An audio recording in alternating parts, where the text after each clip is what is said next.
CHAMS are live online batches for all the 3 subjects are about to start. Do check the information in the description below.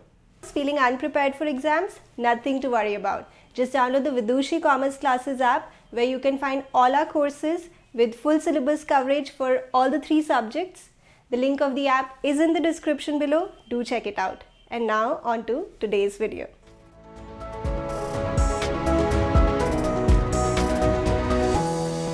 Hello champs, I hope you all are doing great. तो इस video में मैं आपके साथ discuss कर रही हूँ dissolution of a partnership firm chapter से रिलेटेड कुछ बहुत ही इंपॉर्टेंट जर्नल एंट्रीज। पर ये वीडियो देखने से पहले आपको मुझे एक प्रॉमिस करना होगा that after completing this video आप एक और वीडियो देखेंगे जिसमें मैंने realisation expenses, exclusively realisation expenses से रिलेटेड जितने भी पॉसिबल जर्नल एंट्रीज हैं with proper explanation and logic discuss किया है।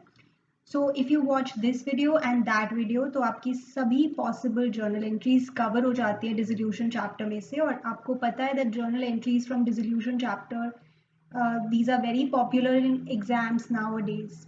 So both of these videos combined will cover all the possible journal entries. ठीक है, तो स्टार्ट करते हैं। You give me that promise? Okay, चलो, लिंक आपको डिस्क्रिप्शन में मिल जाएगा और आई बटन में भी मिल जाएगा उस वीडियो का। ठीक है, चलिए स्टार्ट करते हैं। तो नॉर्मली जर्नल एंट्रीज जो हमें पास करनी होती है वो हमें पास करनी होती है after transfer of assets and liabilities in the realisation account. मतलब जैसे आप रियलाइजेशन अकाउंट बनाते हैं और उसमें बिगिनिंग में सभी एसेट्स और लायबिलिटीज को ट्रांसफर करते हैं ना, वो करने के बाद वो कह रहे हैं वो हो चुका है। नॉर्मली ऐसा ही होता है क्वेश्चंस में, जैसे यहाँ पे भी आप देख सकते हैं, pass the journal entries for the following transactions on the dissolution of the firm after assets and outside liabilities have been transferred to realization account। ठीक है, चलो स्टार्ट करते हैं। There was a contingent liability in respect of bills discounted but not matured of rupees 18,500. An acceptor of one bill of 2,500 became insolvent and 50 paisa in a rupee was recovered. The liability of the firm on account of this bill discounted and dishonored has not yet been recorded. Okay, बहुत अच्छे से समझेंगे, बहुत ध्यान से समझेंगे। Concept है discounting of bill का। ठीक है, तो इसमें आप जैसे क्लास 11 में पढ़ते थे कि मान लीजिए आपने किसी को गुड्स सेल किए हैं क्रेडिट पे और फिर आप एक बिल बनाएंगे, उसे कहेंगे कि इस बिल पे तुम साइन करके हमें वापस कर दो, तो वो साइन करके बिल वापस कर देगा। इस पर्सन को हम कहेंगे ड्रॉई या फिर एक्सेप्टर और हम हैं इस केस में ड्रॉर। मान लीजिए ये बिल 5,000 रुपीज़ का और ये मुझे 3 मंथ्स के बाद मिलने हैं, 3 मंथ्स की इस पे डेट है, बट मुझे पैसे अभी चाहिए थे तो मैं बैंक के पास गई और ये बिल मैंने बैंक को दे दिया और कहा कि तुम मुझे अभी पैसे दे दो।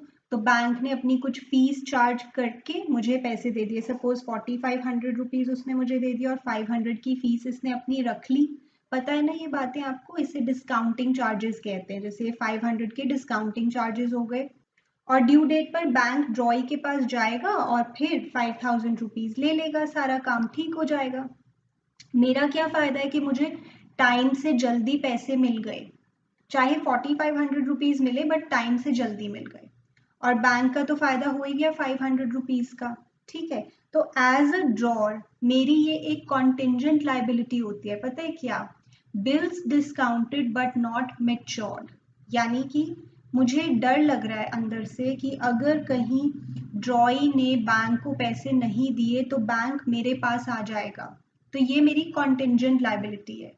liability which may or may not arise depending on the happening or non-happening of an event. So bills discounted but not matured मेरी एक contingent liability होती है। ठीक है, ये आपको पहले से पता होगा। तो टोटल मेरी contingent liability है 18,500 की, जिसमें से मुझे पता लग गया कि एक कोई ड्रॉई है जिसका 2,500 का बिल था, वो इंसॉल्वेंट हो गया। तो अब आप बताओ, क्या बैंक को 2,500 रुपीज़ मिल जाएंगे ड्यू डेट पर? नो, क्योंकि ये तो इंसॉल्वेंट हो गया है।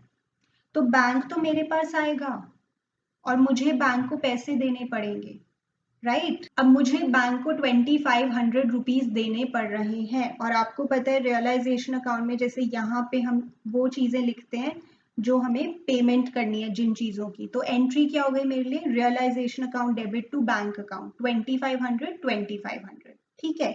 अब देखें क्या मैं इस एक्सेप्टर से, इस ड्रॉई से क्या मैं कुछ पैसे ले सकती हूँ। एंड 50 पैसा इन अ रुपी वॉज रिकवर्ड, यस। अब ऑब्वियसली मैं इसे छोड़ूंगी तो नहीं, मैं कहूँगी ठीक है तुम इंसॉल्वेंट हो गए हो बट फिर भी कुछ पैसे तो दो जितने भी तुम्हारे पास हैं। तो ड्रॉई मुझे लेट से दे देता है 2500 का 50%, दैट इज 1250। तो 1250 मुझे मिल जाएंगे। जैसे कि आपको पता है हम यहाँ पे वो सारी चीज़ें शो करते हैं जितने पैसे मेरे पास आ रहे हैं। सो the entry would B bank account debit, क्योंकि पैसे आ रहे हैं, टू रियलाइजेशन अकाउंट। यानी कि मुझे दो एंट्रीज पास करनी है, 2500 रुपीज जो मुझे बैंक को देने हैं और 1250 जो मुझे मिलेंगे। बहुत ही सिंपल है। जो मैंने बैंक को देने हैं उसमें ऑब्वियसली टू बैंक आएगा, भाई मेरे पैसे जा रहे हैं और सारी चीज़ें हम रियलाइजेशन अकाउंट के थ्रू करते हैं। तो ये हो गया 2500 और मैं जाऊंगी एक्सेप्टर के पास कि कुछ पैसे तो मुझे दो, तो वो 50 पैसा इन अ रुपी यानी 50% दे पा रहा है। तो मेरे पास पैसे आ रहे हैं तो बैंक अकाउंट डेबिट हो जाएगा यहाँ पे। बात समझ में आती है इतनी आपको? अच्छा अब देखो इस जर्नल एंट्री में, मतलब इस ट्रांजैक्शन में इस 18,500 का हमने कुछ भी नहीं किया। यस, क्योंकि ये तो टोटल कॉन्टिंजेंट लायबिलिटी है, इसका कुछ नहीं करना, इसके बारे में हमें कुछ अभी पता नहीं लगा। हमें तो इसमें से 2500 के बारे में कुछ पता लग गया और वो हमने यहाँ पे लिख दिया है। So these are the two journal entries that will pass, of course with proper format and narration. चलिए आगे चलें। There was a contingent liability in respect of a claim for damages for 75,000. Such liability was settled for 50,000 and paid by the partner Shiv. Okay, तो यहाँ पे भी एक कोई contingent liability थी टोटल 75,000 की, जो अब मटीरियलाइज हो गई है और हमें 50,000 रुपीज यहाँ पे देने हैं। तो जब फर्म की कोई लायबिलिटी होती है तो वो सारी चीजें हम यहाँ पे शो करते हैं, मतलब जो लायबिलिटी अब मटीरियलाइज हो गई है वो हम यहाँ पे शो करते हैं। पता है ना, सारी लायबिलिटीज को यहीं पे पे ऑफ करते हैं। तो रियलाइजेशन अकाउंट डेबिट करके आप ये दिखाना चाह रहे हैं कि ये लायबिलिटी फर्म की एस्टैब्लिश हो गई है, मतलब एक तरह से ऐसे कह लो ये एक खर्चा है जो फर्म को करना है। तो रियलाइजेशन अकाउंट डेबिट टू। अब आप बताओ क्या फर्म की पॉकेट से पैसे जा रहे हैं? नो, शिव की पॉकेट से पैसे जा रहे हैं जो कि पार्टनर है। वैसे ये खर्चा मुझे करना था, फर्म को करना था। सभी खर्चे जिनके बारे में कुछ क्लियर नहीं होता है वो बियर तो फर्म को करने होते हैं ना, पर अभी शिव ने पैसे दिए हैं तो अब मुझे एज अ फर्म शिव को बाद में लौटाने पड़ेंगे। सो मैं शिव को अपना यहाँ पे एक तरह का क्रेडिटर बना दूंगी कि शिव I will give you this much money. So एक तरह से क्रेडिटर बना रहे हो, तो जब क्रेडिटर बनाते हो तो क्रेडिट करते हो, सिंपल लॉजिक। तो फर्म की लायबिलिटी एक हो गई है मटीरियलाइज, रियलाइजेशन अकाउंट को डेबिट किया जहाँ पे बाकी सभी लायबिलिटीज को हम पे ऑफ करके दिखाते हैं टू शिव्स कैपिटल अकाउंट। जैसे मैंने बोला कि शिव को एक तरह का यहाँ पे हम अपना क्रेडिटर बना रहे हैं। बात समझ में आती है? इस 75,000 का कुछ नहीं करना, ये तो टोटल लायबिलिटी की वैल्यू थी बट वो मटीरियलाइज 50 में हुई है, तो 50 को ही हम लेकर चलेंगे। चलिए आगे देखिए। Trade creditors of 1,60,000, half of the trade creditors accepted plant and machinery at N agreed valuation of 54,000, ध्यान से देखना, and cash in full settlement of their claims. यहाँ पे एक और चीज है, after allowing a discount of ₹16,000, और रिमेनिंग की बात अलग से की। तो पहले हाफ ऑफ द क्रेडिटर्स को समझ लेते हैं। सो 1,60,000 में से हाफ क्रेडिटर्स यानी 80,000 के क्रेडिटर्स एक तो मशीनरी लेकर जा रहे हैं फॉर 54,000, और वो कह रहे हैं कि बाकी हम कैश भी लेके जाएंगे और वो हमें टोटल 16,000 का डिस्काउंट दे रहे हैं। तो अगर 80,000 मतलब हाफ ऑफ द क्रेडिटर्स हमें 16,000 का डिस्काउंट दे रहे हैं, यानी वो अब 64,000 के हैं। 54,000 की तो वो मशीनरी लेकर जा रहे हैं एंड बाकी कैश। तो आप बताइए कैश कितना उन्हें हमने देना है? 10,000 ना। एक बार फिर समझे, 1,60,000 के टोटल क्रेडिटर्स है, उसमें से हाफ यानी 80,000 वो हमें 16,000 का डिस्काउंट दे रहे हैं, तो वो 64,000 के बच गए। 54,000 की वो मशीन लेके जा रहे हैं और बाकी कैश, तो बाकी कैश हम खुद फाइंड आउट कर सकते हैं, that is 10,000। Now you know कि अगर एक लाइबिलिटी कोई एसेट लेके चली जाती है, जैसे यहाँ पे क्रेडिटर्स मशीनरी लेकर जा रहे हैं, तो हम इस पार्ट की कोई भी एंट्री पास नहीं करेंगे, क्योंकि एक एसेट खत्म और एक लाइबिलिटी खत्म, तो no entries passed for it. आपको पता है ना ये बात, if you have studied this chapter you would know this. और बाकी जो हम 10,000 का उन्हें कैश दे रहे हैं उसकी हम जर्नल एंट्री पास कर देते हैं। So realisation account debit to bank, क्योंकि पैसे जा रहे हैं, तो to bank of course 10,000 rupees. But अभी बात कंप्लीट नहीं हुई है, और वो कह रहे हैं remaining creditors were paid 90,000 in full settlement. तो रिमेनिंग है 80,000 के क्रेडिटर्स, इन्हें हम 90% पेमेंट कर रहे हैं, यानी 72,000 की पेमेंट कर रहे हैं। तो we will pass one more entry for that, realisation account debit to bank. Again पैसे जा रहे हैं तो टू बैंक से दिखाएंगे ना, एसेट कम हो रहा है, 72,000। Is that clear to you? चलिए अब आगे देखते हैं। स्टॉक है टोटल हमारे पास 4 लाख का। मोहन जो कि एक पार्टनर है वो 50% स्टॉक ले गए हैं एट अ डिस्काउंट ऑफ 20%, और रिमेनिंग स्टॉक हमने सेल कर दिया एट अ प्रॉफिट ऑफ 30%। ठीक है, चलो देखते हैं, नॉट वेरी डिफिकल्ट अगेन। तो टोटल स्टॉक है हमारे पास 4 लाख का, इसमें से 50% इज 2 लाख। 2 lakh का stock Mohan has taken over at a discount of 20%।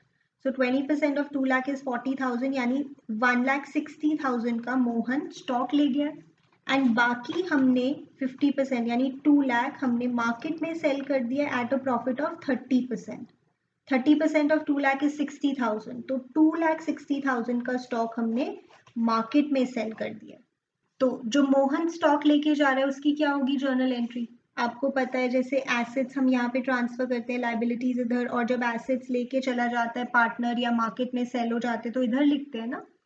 तो क्रेडिट पे आएगा रियलाइजेशन, यहाँ पे इसको ऐसे भी समझ सकते हैं, debit the receiver, Mohan is the receiver right now, so Mohan's capital account debit to realization account. Mohan has taken over stock at 1,60,000 and we have sold the stock in the market at 2,60,000. मैंने आपको अभी बताया 2,60,000 कैसे आया।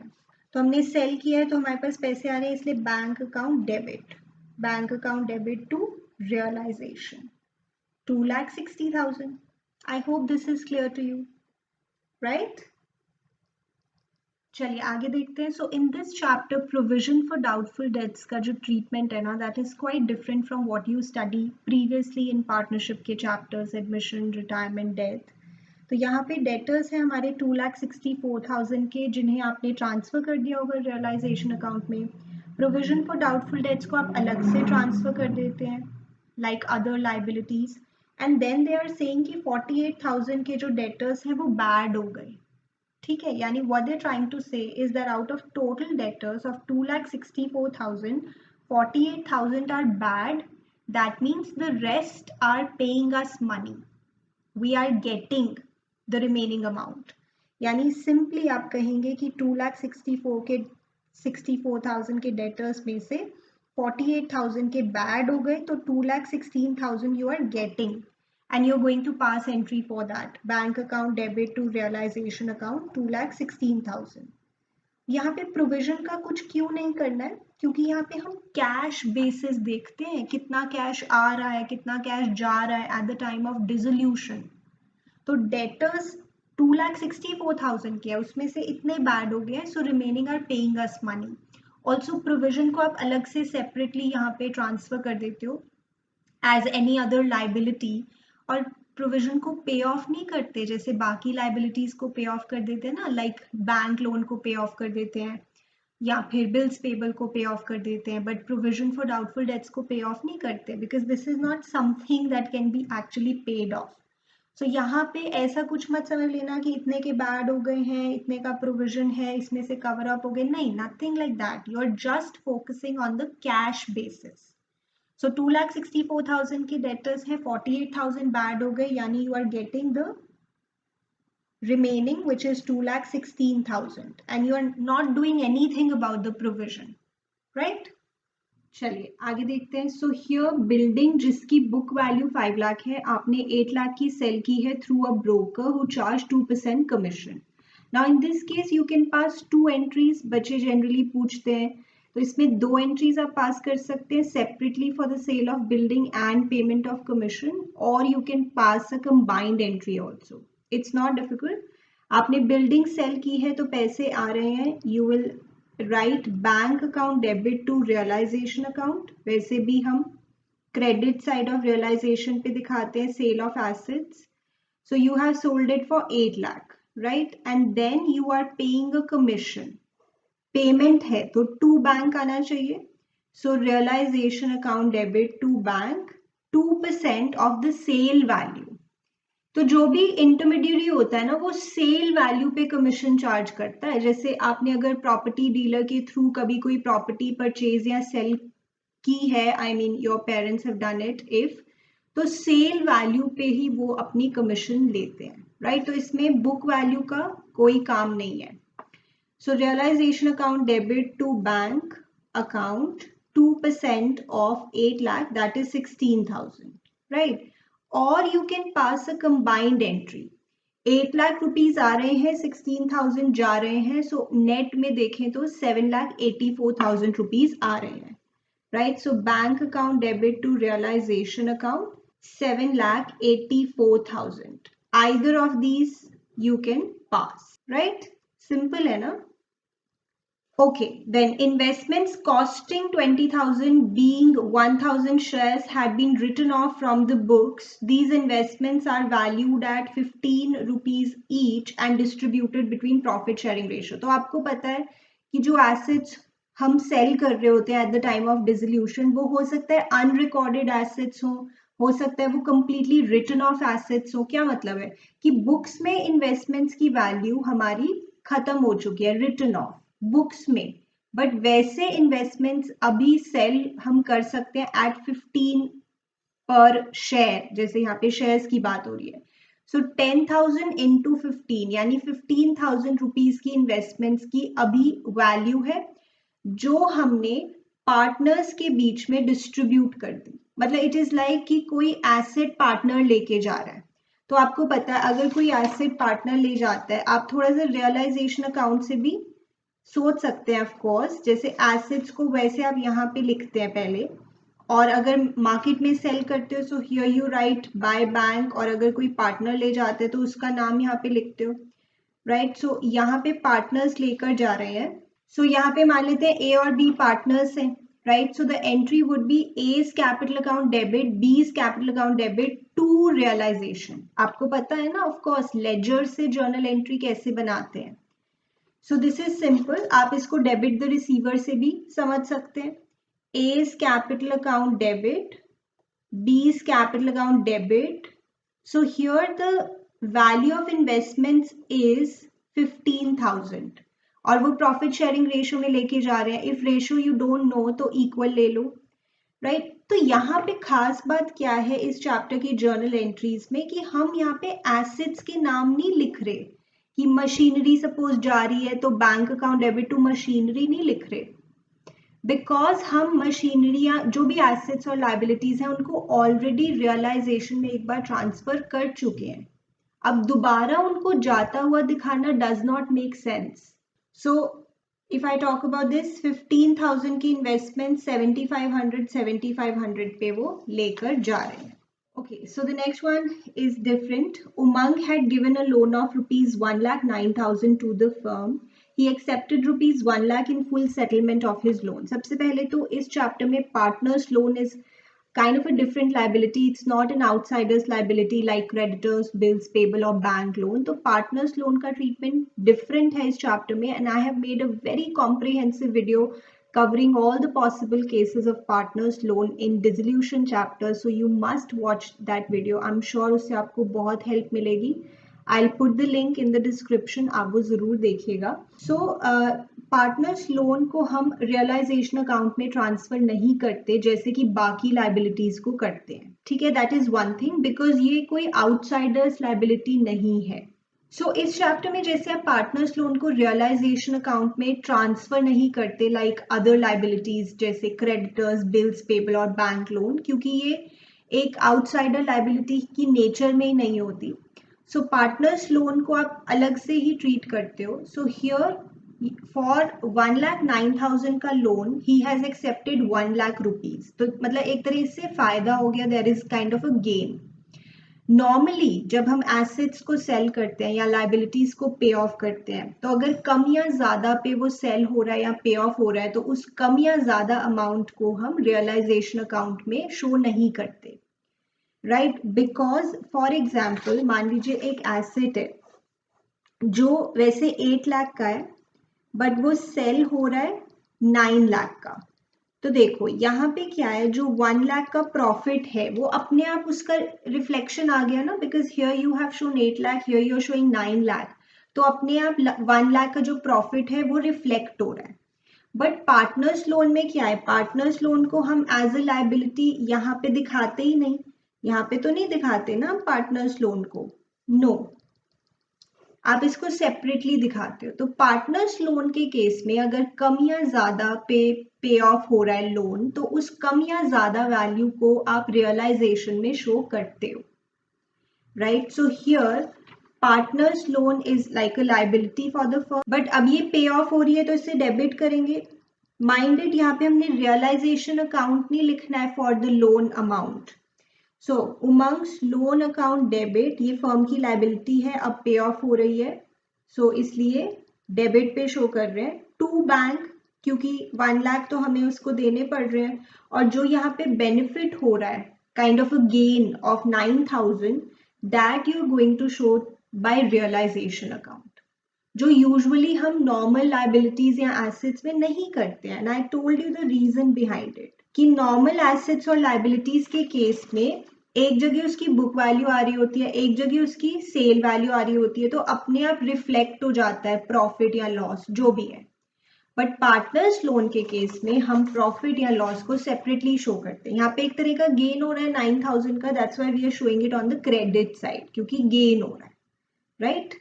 This is only the amount of profit. Okay, let us see आगे. A debtor of 8,000 already transferred to realization account agreed to pay the realization expenses of 7,800 in full settlement of his account. जैसा कि आपको पता है इस chapter में अगर एक एसेट एक लाइबिलिटी ले जाए, तो एक एसेट खत्म एक लाइबिलिटी खत्म, इसकी हम कोई एंट्री पास नहीं करते. इवन तो दोनों का अमाउंट अलग अलग था, बट अगर फुल सेटलमेंट लिखा है यानी दोनों का अमाउंट भी मैचअप हो गया है, तो मतलब आपको इसकी कोई एंट्री पास नहीं करनी. 8,000 के डेटर्स कह रहे हैं कि हम आपके रियलाइजेशन एक्सपेंसेस पे ऑफ कर देते हैं और ये फुल सेटलमेंट में हो रहा है. Even though the amounts here are different, but क्योंकि ये फुल सेटलमेंट है तो ये खत्म, एक एसेट खत्म एक लाइबिलिटी खत्म, so no entry for that. Okay, then goodwill के बारे में बताया हुआ है, goodwill of 75,000 and prepaid fire insurance of 10,000. मतलब बताना क्या चाह रहे हो, they are just telling us कि गुडविल है हमारे पास 75,000 की और प्रीपेड फायर इंश्योरेंस है 10,000 का. मैंने आपको बिगिनिंग में, जैसे क्वेश्चन के बिगिनिंग में रीड भी करवाया था कि एसेट्स और लाइबिलिटीज को वैसे हम रियलाइजेशन में ट्रांसफर कर चुके हैं. सो लाइक हियर आप गुडविल को और प्रीपेड इंश्योरेंस को ट्रांसफर कर चुके हैं. इन्हें आप रियलाइज तभी करेंगे अगर क्वेश्चन में लिखा है, यू नो दैट ना, एसेट्स को आप तभी सेल करेंगे if they have mentioned in the question.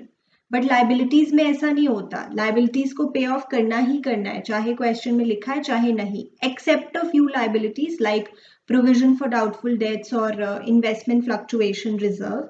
तो ये बस हमें बता रहे हैं गुडविल इतने की है, प्रीपेड इंश्योरेंस इतने का है. But what are we selling them? No. और अपने आप से हम अज्यूम भी नहीं करेंगे कि हम उनको सेल कर रहे हैं, क्योंकि एसेट्स के केस में ऐसी कोई अजम्पशन नहीं होती. So we are not going to pass any entry for this, saying कि अभी गुडविल सेल थोड़ी हो रही है, और प्रीपेड फायर इंश्योरेंस तो वैसे भी आप it's something which you can not realise, तो बस वो हमें बता रहे हैं कि ये एसेट्स हैं, एसेट्स को ऑलरेडी हम रियलाइजेशन अकाउंट में ट्रांसफर कर चुके हैं as was written in the beginning of the question, तो that's it, we are not going to pass any entry for this. Quite simple this one is. Firm had a debit balance of 40,000 in profit and loss account on the date of dissolution. तो आपको पता है अगर balance sheet में P&L है, चाहे liability side चाहे asset side, उसको हम खत्म कर देते हैं, डिस्ट्रीब्यूट कर देते हैं पार्टनर्स के बीच में. So here we have a debit balance, तो अब डिस्ट्रीब्यूट करते वक्त ये क्रेडिट हो जाएगा और ये हम पार्टनर्स को दे रहे हैं. So A and B suppose they are the partners. Ratio अगर नहीं गिवन तो let's take it to be equal. So 20,000, 20,000 and 40,000, right? Simple है. वहीं अगर प्रॉफिट एंड लॉस अकाउंट का क्रेडिट बैलेंस होता तो क्रेडिट वाले को डिस्ट्रीब्यूट करने के लिए हम उसको डेबिट पे लिख देते, profit and loss account debit to A to B. Of course you understand this, क्योंकि जब आप कैपिटल अकाउंट बनाएंगे तो भी आप इसको डेबिट पे शो करेंगे, right? The next part is a machine having a book value of 15,000 is given to Rakesh, a creditor of 22,000 at an agreed valuation of 12,000 towards partial payment of his dues. So अगर यहाँ पे settlement लिखा होता, full settlement of his dues, तो हम जैसे बात कर रहे थे कि अगर एक liability एक asset ले जाए तो no entry is passed, but here there is partial payment. तो जो अमाउंट अभी रह गया है उसके लिए तो अभी हमें पेमेंट करनी है, because you know what, in dissolution we assume that सारी लाइबिलिटीज को पे ऑफ करना ही करना है, चाहे लिखा है चाहे नहीं लिखा है, except of course certain liabilities which cannot be paid off like provision for doubtful debts or investment fluctuation reserve. क्योंकि फर्म डिसॉल्व हो रही है तो सभी लोग लाइन में लग गए हैं पैसे लेने वाले, तो लाइबिलिटीज को पे ऑफ हमें करना ही करना है. तो यहाँ पे एक 22,000 का क्रेडिटर है जो एक मशीन लेकर जा रहा है. वैसे उसकी बुक वैल्यू थी मशीनरी की 15,000, but the machine is taken at 12,000. सो अभी जो 10,000 का अमाउंट पेंडिंग है, for that we have to pay this creditor money, we have to pay cash. कहाँ लिखा है कि we have to pay cash for the remaining amount? This is our assumption while you do the big questions also. हम ये मानते हैं ना कि सारी liabilities को pay off करना ही करना है, चाहे लिखा है चाहे नहीं, right? So here we have to pay 10,000 rupees to the creditor. So the entry is very very simple. Realization account debit to bank. Firm के पैसे जा रहे हैं, so to bank आएगा of course. So 10,000 rupees, right? Let us look at the next question now. Loss on dissolution. तो हमने realization account बना लिया है और उसमें loss आ गया है. So इस loss को अब हम distribute करते हैं partners के बीच में, जो ratio दी हुई है profit sharing ratio उसमें, right? और आपको पता ही है loss goes to the debit side of the capital accounts. तो इसकी entry बहुत ही simple हो जाएगी. प्रतीक्स capital account debit, Neeraj capital account debit, Umang's capital account debit to realization account. ठीक है, so be careful here. Of course अगर profit होता तो आप समझते हैं, फिर हम capital accounts को credit करते. यहाँ से भी आप entry समझ सकते हैं. Here realization will go to the credit in case of loss. So 40,000 के loss को हम distribute कर रहे हैं 7 to 1 में. So that will be 28,000, 8,000 and 4,000, right? Quite simple this is. चलिए next part के बारे में बात करते हैं. Out of the stock of 80,000, Karan took over 50% of the stock at a discount of 20%. पहले इतनी बात कर लेते हैं. 80,000 के स्टॉक में से 50% यानी 40,000 का स्टॉक आप 20% के डिस्काउंट पर लेकर जा रहे हैं, मतलब Karan who is a partner is taking over. So 20% less बन जाएगा इसका 8,000 लेस, सो 32,000 पर वो स्टॉक लेकर जा रहा है. एंड जो रिमेनिंग है which is again half 40,000 was sold off at a profit of 30%. So 30% of 40,000 becomes 12,000. So it will be sold off at 52,000, right?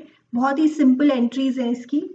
जैसे पार्टनर लेकर जा रहा है, सो current capital account debit to realisation. वैसे भी आप समझते हैं कि रियलाइजेशन में हियर पहले आप एसेट्स को ट्रांसफर करते हैं और फिर अगर वो सेल होते हैं या कोई पार्टनर लेकर जाता है तो वी शो इट हियर। तो यहाँ पे रियलाइजेशन अकाउंट क्रेडिट होगा और पार्टनर डेबिट होगा। Current capital account debit to realisation account with 32,000। And जो आपने मार्केट में सेल किया है stock, very simple entry, bank account debit, क्योंकि पैसे आ रहे हैं, bank account debit to realisation account 52,000, right? Quite simple this is. चलिए let's look at the last part now. तो इन्वेस्टमेंट्स टोटल थी हमारे पास 53,000 की, जिसमें से 23,000 की investments were taken over by Neeraj who is a partner eight 25,000। तो जितने पे इन्वेस्टमेंट्स पार्टनर लेकर जा रहा है, that is the value that we need for our entry. Balance of the investments were sold for 35,000। तो जितने की भी बची इन्वेस्टमेंट्स, बुक वैल्यू यहाँ पे मैटर नहीं कर रही है, जितने पे आप उसे मार्केट में सेल कर रहे हैं, that is the value which is important, right? तो अगेन वेरी सिंपल, रियलाइजेशन में जैसे आप यहाँ पे एसेट्स को ट्रांसफर करते हैं, फिर अगर सेल करते हैं तो यहाँ पे बैंक से एंट्री शो करते हैं, और अगर पार्टनर ले जाते हैं तो partners capital account. So very very simple, Neeraj capital account debit, क्योंकि वो पार्टनर है, 25,000 की वो इन्वेस्टमेंट्स लेकर जा रहा है और यहाँ पर ये हमने सेल कर दी है तो we are getting money, bank account debit हो गया। To of course realisation, very simple that is. So this is total 60,000, right शैम? सो आई होप आपको ये वीडियो हेल्पफुल लगा। Also I would like to repeat जो मैंने beginning में भी कहा था कि रियलाइजेशन एक्सपेंसेस से रिलेटेड सभी जर्नल एंट्रीज मैंने डिस्कस की हैं एक वीडियो में। The link you will get in the description box. And also related to partners loan, dissolution chapter में partners loan is also something जिसमें बच्चे confuse होते हैं, so I have made a very comprehensive video related to that as well, तो आप वो video भी ज़रूर देख लीजिएगा।